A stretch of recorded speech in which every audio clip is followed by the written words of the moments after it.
All right, welcome to the show, Dr. Tim Jackson. I'm so excited you're here to talk about thyroid function as it relates to mitochondrial function. So for our listeners, if you're not totally into science and anatomy physiology, the mitochondria is considered the powerhouse of the cell. When I used to teach high school biology and anatomy physiology, we used to do models of the cells and all the little organs, the organelles inside the cells. And oftentimes that mitochondria, that organelle was depicted by a battery. So the powerhouse of the cell, that was the way that kids, thought of the mitochondria. Can you, I'm sure you can, elaborate more on what the mitochondria does for us? Yeah, well, first of all, thanks for having me, Tiffany. You're welcome. What I'll say, they are the powerhouses of the cell, but they're also an entire signaling system within the body. And so, the more symptoms someone has and the more systems of the body, that's a hallmark red flag for mitochondrial dysfunction. Now, no one's mitochondria are going to be 100% optimal unless you're, a little kid and, they're fed well, nutrient repleted, that sort of thing. I mean, I remember, being 8 years old, going to school all day, doing homework, going outside and playing, going to football practice, coming back and riding my bike, still having energy. So if you want to picture awesome mitochondria, think of chasing, a 2-year-old around. Right. Poor mitochondria, like the worst case scenario, would basically be someone in ICU. Okay. And so the mitochondria, I mentioned they're a signaling system and they pick up on stress. And it's called the cell danger response. And that's kind of a term that's come to light in the past couple of years. But essentially within minutes of experiencing mental or emotional stress, your mitochondria, their function declines exponentially. And that leads to every reaction in your body slowing down. And so, the mitochondria certainly are the batteries of the cell, but they do some things, for example, that most people wouldn't think. So sleep is a very energy dependent process. Mm-hmm. And a lot of people think, for example, one of the clinics I used to work in, we used IV NAD, which is just a form of vitamin B3. And it's very important for energy production and mitochondrial health. And some of the patients would report having their best night's sleep ever after starting the NAD infusions. But it's, counterintuitive because you'd think that it would keep them up. Right. So, when it comes to, the endocrine glands, the mitochondria help with hormone production. And when it comes to the immune system, it helps the immune cells get to where they need to go and be as active as they need to be. In the brain, so different organ systems have different concentrations of mitochondria. The brain has 9% of your body's mitochondria, but is responsible for 22% of your body's metabolic activity. So you have just a few mitochondria. I mean, it's more than that, but a small amount of mitochondria performing a lot of work. Right. So what's the first system that you notice symptoms in when the mitochondria don't work? The brain and the nervous system. Mm-hmm. Okay. And then the heart and liver and gut are after that. Okay. And so, with the heart, in order to pump enough blood every minute, which should be 5 liters per minute, the mitochondria have to be working well.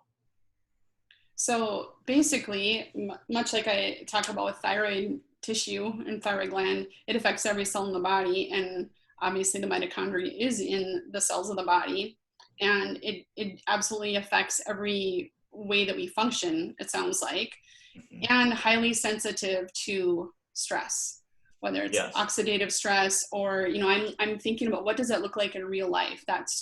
Those things you were talking about with the CDR, the cell damage response? Does that look like a horrible commute when people are in traffic and accidents, and everything from that to what's in our environment to the foods we put in our body? What does that look like in real life? So the CDR can get initiated through a number of mechanisms. Pretty much everything you just said would initiate it. And so it's one of those situations where it's kind of like going into a building and, like you used to teach. So let's say all the students are in class and all the fire alarms get pulled. Well, then it's just chaos. So things that are supposed to be done, like, okay, meeting these goals, completing these lessons, they don't get done or completed. And so the CDR, the more toxic you are, the harder it is to turn off. That's kind of a whole nother episode. But the CDR, pathogens like viruses, bacteria, yeast, any stressor that pushes the body away from homeostasis or balance can cause the CDR. So it's basically, sorry, I didn't mean to cut you off. That's okay. But I just thought of a good analogy. So your listeners will probably know the fight or flight response, the sympathetic nervous system, and then the feed and breed, or the parasympathetic nervous system. And so the CDR is pretty much like the small scale version of the sympathetic nervous system. Okay. That's a good way to think about it. So yeah, we've talked about that difference between the parasympathetic and sympathetic quite often in my group page as well for thyroid function. And what I do know personally, and from just from reading scientific articles and research, is how the stress response, or our inability to respond to stress very well or to manage it very well, really, really affects people who have a thyroid dysfunction on maybe a different level than people who have a fairly normally functioning thyroid gland. I don't know exactly the direct correlation to that, but I do know that stress is a horrible impact on someone with a thyroid dysfunction. I know that personally. It's just happened to me fairly recently, where it just, our daily lives and things going on in our life just don't register that it's stressful, and all of a sudden there's a crash. And then I'm like, oh yeah, that's what was happening. So our baseline has pretty much changed. People have become not immune to, but their threshold for detecting stress is much higher. And so you might ask someone if they're stressed, they might say no, but you can have someone laying on the beach in Hawaii with $14 million in the bank and not a worry in the world, and they can be stressed physiologically, right? Because maybe they have a viral infection, maybe they have dysbiosis or too much bad bacteria in the gut, a number of different things. Conversely, you can have someone who's getting shot at, who's in the military, and they're as cool as a cucumber because they don't have that physiological stress. And so there's a term in functional medicine called allostatic load. And all it means is, so let's say you get stuck in traffic, you argue with your spouse about finances, you argue with someone at work, you have a viral infection, blood sugar imbalances, all of those are cumulative, and they take you closer and closer to this tipping point. And if you don't remove those stressors, you want to have enough physiological flexibility. That's a term I came up with on my own, so don't steal it. I won't steal it, I promise. But, so with the physiological flexibility, you need to have that in order to be able to compensate. And if you just treat until symptoms are gone, you're only one stressor away from being back in the same position. And so, like with the pandemic and everything, people are saying, oh, well, there's perfectly healthy people coming into the ER. If you don't have labs on those people, how do you know they were perfectly healthy? You don't. Because look, most of America is walking around with some degree of immunocompromisation. Yeah. We're not a completely healthy population No. at baseline. And so, there's obviously many reasons for that in terms of environmental toxicity, mold, heavy metals, dysbiosis in the gut, stress. Um, but, probably the most important thing um, to note is that when the mitochondria are working better, yes, everything else works better, but particularly your hormones. And so your endocrine glands will produce more, because what happens is, most of our body's protein, and there's two ways to change the function of a protein. You heat it up, or you change the pH, Mm-hmm. and or cool it down. And so when your body temperature drops just a little, then your detox reactions slow down, your digestion slows down, your stomach acid production decreases, all of those things. And so, there's so many different directions, you can go, but the direction is, or the connection is bidirectional. So in other words, if your T3 hormone, if you have enough of that, and then it gets converted to T2 inside the cell and interacts with the mitochondria will work better. But it also goes the other way, and in my experience, that other way is probably the most common way. So that, if the mitochondria are working well, then, your hormones will work well. Then they can function better too.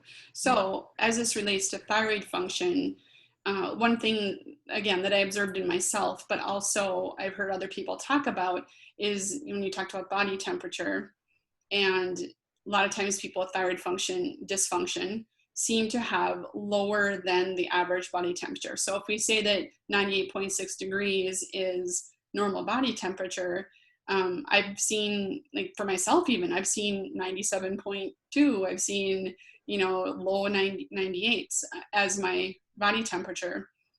And so that seems to correlate with what you are discussing. Yeah, absolutely. So, one reason people feel better after they go in a far infrared or full spectrum sauna, yeah, they're detoxing, Mm-hmm. but you're also improving immune function. So you're pretty much playing whack-a-mole with the pathogens. Mm-hmm. You're, like I said, speeding up your detoxification reactions. But, as long as you can optimize your temperature, the better things will function. And, that's a therapy for killing cancer cells and other things in Europe.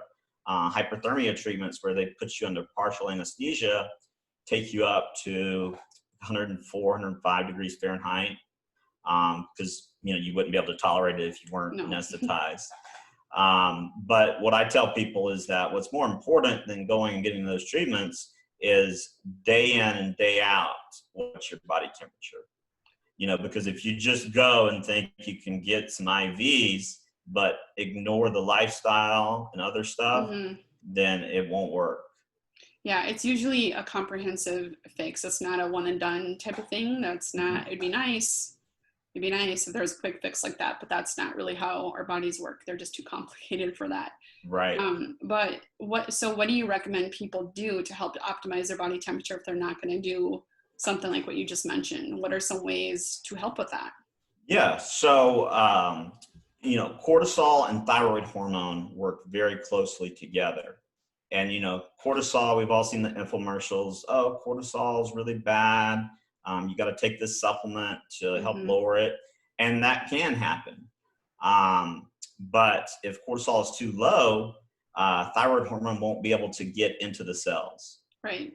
And so, you and I were discussing before, patients I've had who attempt to take thyroid medication and they get heart palpitations, or increased blood pressure. And so that's their body's way of saying that metabolically they can't sustain that level of metabolism. And so, with the adrenals, or the hypothalamus pituitary adrenal axis, Yes, I know that technically adrenal fatigue doesn't exist, but the more stressors you have, Mm-hmm. anything that causes inflammation will activate your hypothalamus pituitary adrenal axis. Right. And so, sometimes you can improve body temperature simply by optimizing or supporting the HPA axis. Mm-hmm. Other ways of doing it is balancing the autonomic nervous system. So we talked about the sympathetic nervous system and the parasympathetic. So the autonomic is just a broad term for both of those. Yeah. And, there's a myriad of ways: yoga, deep breathing, meditation, Mm-hmm. neurofeedback to help balance that part of your body and in turn improve body temperature. So when you, again, that sort of gets back to the cell danger response. So when you can remove those stressors, body temperature will start to, improve. And, a lot of things, toxins, infections are talked about as being responsible for the cell danger response. But your mindset and your psychology are probably even more important, because we said that happens within minutes. Mm-hmm. And so I tell people, yeah, focus on what you're eating, but focus on what you're putting in your nervous system too. Mm-hmm. Yeah, part of with my programs is incorporating a lot of things you're talking about. Basically, I'm just putting it over, or I should say, putting an umbrella over it with calming activities to help lower that response, that stress response, as something to incorporate into your daily life or into your life routinely, at least, to start. But that mindset piece is just as big as or bigger than all the other things we're talking about. Like you said, the food we eat or whatever, the mindset is so huge in contributing or taking away from our health. And Right. so it's hard for people to wrap their brain around that sometimes, that they want to just have a fix and they want us to tell them what to do and eat a certain way, and I want a meal plan for this. Well, I can do that, but there's a lot more that goes into it. So it's a comprehensive care for whatever ails them is what's going to give them the best results, for sure. And sorry. No, go ahead. To finish answering your question, other ways to improve body temperature, usually, not always, but usually improving mitochondrial function will help that, because you're getting better energy production, better circulation, things like that. And we could have a whole segment on how to improve the mitochondria. One thing that I will mention, because it helps the mitochondria and helps the thyroid, is red light therapy. Mm-hmm. And, of course, I can't make any claims because of the FTC and FDA, but I can tell you, I've heard back from patients that many of them had to lower their dosage of their thyroid medication after using red light therapy for, say, 2 months. Mm-hmm. That's pretty incredible. Yeah. That's pretty proof positive for those people who are on medications or try so hard not to go on a medication. I hear that a lot. People come in with all these symptoms and they're trying to avoid going on a thyroid medication. And for people who can do that and lower their dose, that's huge. Yeah. It's huge. And so you have that, balance in the autonomic nervous system. There's vagus nerve exercises, vagus nerve stimulators that will all improve that. And then another way to improve body temperature is improving circulation. Mm-hmm. So it could be poor peripheral circulation, and that could be due to a number of things. It's often due to low nitric oxide levels, which is very easy to test. You don't need to order a blood test. You can, but you can take the strips. A few companies have them, and test your saliva, and it'll tell you if you need nitric oxide support or not. Because nitric oxide, people know it for vasodilation, right? But it's actually, I have a whole book on it over there. It's an entire signaling system within the body, and there's different forms of it. Yeah, I think people associate that with blood pressure. That's Yeah. kind of the main thing.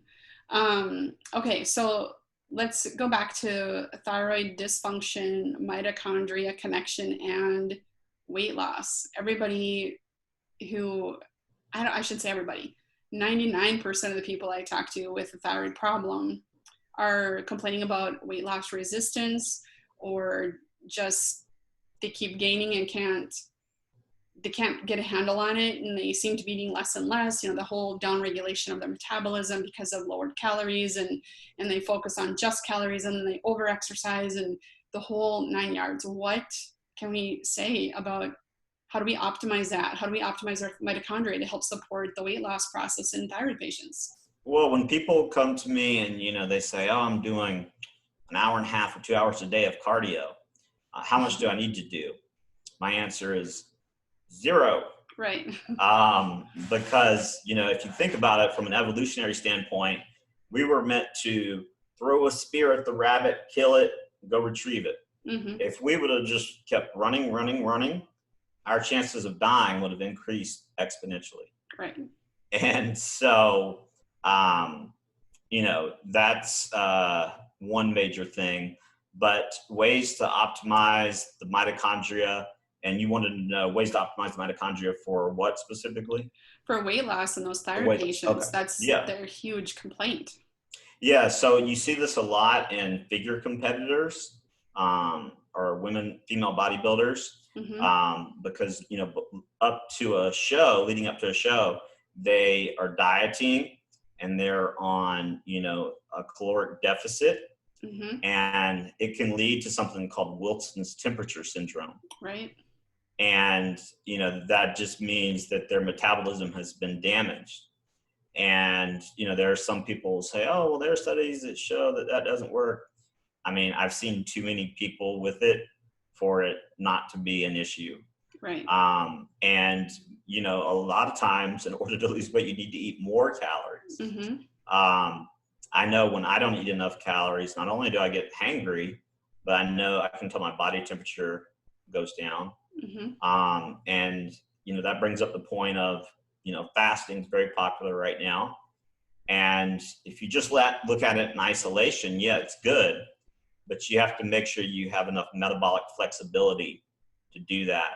And what I mean by metabolic flexibility is, you can go that many hours without eating, without disrupting your physiology. Right. And a lot of times, people already have enough stress. You go on a low calorie diet, that's just another stressor. Mm-hmm. So when you're under a lot of stress, you need more calories and more nutrients. But in terms of helping with the weight loss, what I tell people is if you pursue optimal health, body composition will come. If you pursue just body composition, the weight loss or your health may or may not get optimized. Right. And so, I think that's important because in terms of just weight loss, optimizing sleep is obviously important. Mm-hmm. All of your hormones are important, thyroid especially, but also your sex hormones, and the ratios of those hormones.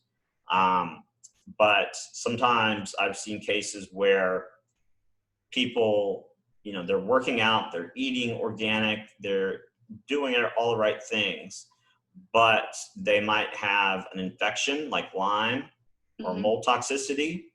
And that inflammation, not only does it damage the thyroid, but it causes what's called a cytokine storm. Mm-hmm. And you essentially start to accumulate fat.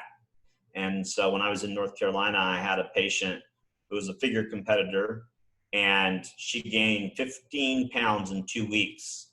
And Wow. it was due to a leak in her roof. So she had mold toxicity. And, I had the nurse practitioner push some glutathione, and her eyes went from, being jaundiced and yellow and to she was awake, Right. and the weight came off, I wasn't focusing on the weight, but I just was trying to help her get healthier. Sure. And so the other thing is circadian rhythm and optimizing weight and body composition. That's why, bodybuilders have known that for, 50, 60 years. They're fanatical about going to bed at 9 o'clock. And so that plays an important role in mitochondrial function as well, and body temperature as well. One other thing that affects body temperature that I didn't mention is testosterone. And that's in both men and women. Right. It has to do with its impact on two different reactions in the Krebs cycle, which is your energy production cycle. Right. So yeah, there's so many things that, and this probably sounds kind of daunting for those struggling. So for that person that comes in is just so defeated because they can't lose weight, they're doing what they think that they've done everything they think they can do. What do you say to that person other than, well, we should test for this, and this, give them a laundry list of things that they need to take in supplements or take a bunch of tests or eat a different way, exercise like this, but don't exercise like that. What do we do to help them calm their system but also give good information that they can actually glean and then put into play and actually get healthy so that they can lose weight? How do we start with those people who have done it all and are so frustrated and stressed? Yeah, so for whatever reason, I tend to get people who've gone to 9 or 10 other doctors and clinicians. Yeah, me too. And, they spend a lot of money, and they say, oh, I've done everything. But, if I sit and evaluate it, or you sit and evaluate it, it might have been that clinician's everything. But, there might be a lot of areas that were overlooked. And I always ask myself, what can I do that will make everything else work better? And that's why I focus on the mitochondria so much, because if they work better, everything will work better. Everything else kind of falls into play. Yeah. Yeah. And so, definitely balancing the sympathetic, parasympathetic nervous system. And people laugh when I say this, but adult coloring books, important, because if you think about it, we're swimming in excess knowledge or information these days. Yeah. And, it's information overload, decision fatigue, and that just stresses people out. So having people, really focus on a couple things at a time, and when I do, like, let's say you saw me as a patient, first visit, I probably wouldn't recommend more than 4 supplements. Right. And even then I would have you layer them in, because if you start them all at once and you feel terrible, you don't know, what's causing what. But doing activities that activate the parasympathetic nervous system. And, one of the things that makes kids so brilliant is the fact that they play. So, just going outside, acting silly, dancing in the rain, laughter, improves, it activates the vagus nerve. And so if you ever talk to someone and they're like, if you said, Dr. Jim, you won $1 million. And I said, oh, great. And that's a flat affect, right? Yeah. And that's a hallmark sign of poor vagal tone. Yeah. You just have a flat affect, like no matter how positive or negative something is, you don't react. But trying to think where I was going with that. What was your last question? It was about, what do we tell those people that come in and who they think they've done everything, and you're completely answering it, because that's what I try to do too, is I bring, talk to these people. I'm usually their last resort, kind of what you're saying. They've seen 9 other people to get help. And right away, I start from the place of, they're super stressed. We need to, dig into these things, but we can't just overwhelm the system with something else, with like, supplements as an example, or testing, because then the financial piece wraps into it. And we might have to do some of those things, but it doesn't have to be just blasted at them right away. and then they just want to run and they're probably not going to get better with that either. But it just seems so daunting, especially when they're already so low in their functioning, to pile these things on them. So, and I think you have to do case by case, I believe, with individuals. So it's hard to say, the laundry list of things we just talked about that we can do to support mitochondria, to improve our body temperature and all those things. We maybe have to touch on one or two of those versus 10 of them or whatever. Yeah, I agree with you. Put the big rocks in first, like you're filling a jar with rocks. And so, you might be borderline deficient in, let's say, B5, but is that, a big rock or a little rock? Right. Because if you're on, like, I literally had a patient come to me, very smart lady, PhD for NASA, was on I'd say $2,000 a month of supplements. And I love supplements, but I don't think I could even come up with $2,000 worth. No, I don't know how that's possible. Yeah, and a lot of the things I recommend, and these are the things, that people are less compliant with because they're free, but getting morning sunshine for 30 minutes and evening sunshine for 30 minutes. Numerous benefits. Obviously, yes, vitamin D, but there's, I think, 200 antimicrobial compounds that get activated, with sunlight exposure. And 2/3 of our energy production, or almost 2/3, is controlled by photons. And so, the sun's just a big photon. Yeah. And it's always better, if people can get their vitamin D levels up through that way, because they need to do that anyways. And it's free, right? And it's going to help entrain your circadian rhythm, which further helps your thyroid. And other things that,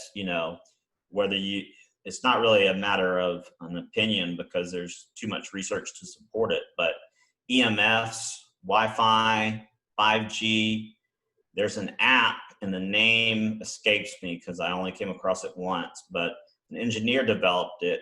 And what it does is it turns the EMFs that are hitting your phone into sounds. So, if you go into a high EMF environment, it sounds like a machine gun.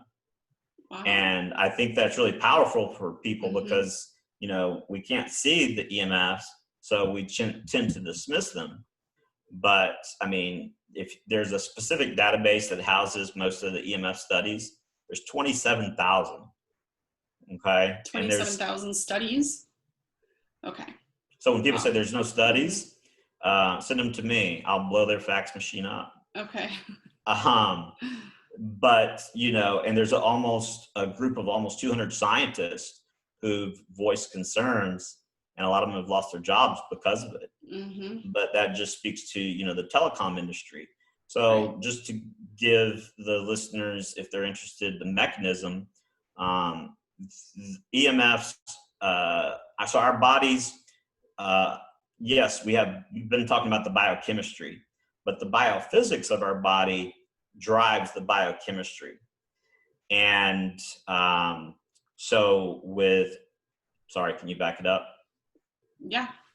Because I forgot where I was going. Yep, I can. I'll just pause it. Do you want to? Okay, I'm good now. Okay. So with EMFs, electromagnetic fields, there are natural EMFs and what we call non-native EMFs. So grounding, earthing, walking barefoot, either on the grass or on the sand, hugging a tree, those are all forms of grounding. And you're getting the Earth's natural magnetic fields. And those are healthy. But our bodies run on voltage. And so, there's a certain charge differential that has to be maintained across your cell membranes. Yeah. And what happens with EMFs or non-native EMFs, they basically flood your cells with calcium. And that creates inflammation, but it also creates a very harmful free radical called peroxynitrite. Mhm. And so at the very least, turn your Wi-Fi router off at night. Women, please don't wear your phone in your bra or Mhm. in your back pocket. Guys, don't wear the phone in either pocket. It affects your reproductive organs very Mhm. much. And then, there are some supplements, antioxidants, various things that you can do to help mitigate the effects. Um, there are paints now that are low EMF. Mhm. And so, you can adjust your house or modify your house. But with the rollout of 5G, I was just talking to someone who moved here um, from a town about 4.5 hours from here. And they moved, her husband and her kids moved because there was a 5G tower installed right by their child's elementary school. And within 2 months, there were, I think, 5 cases of cancer. Wow. That's And horrible. before that, I mean, maybe one every 2 or 3 years. Mhm.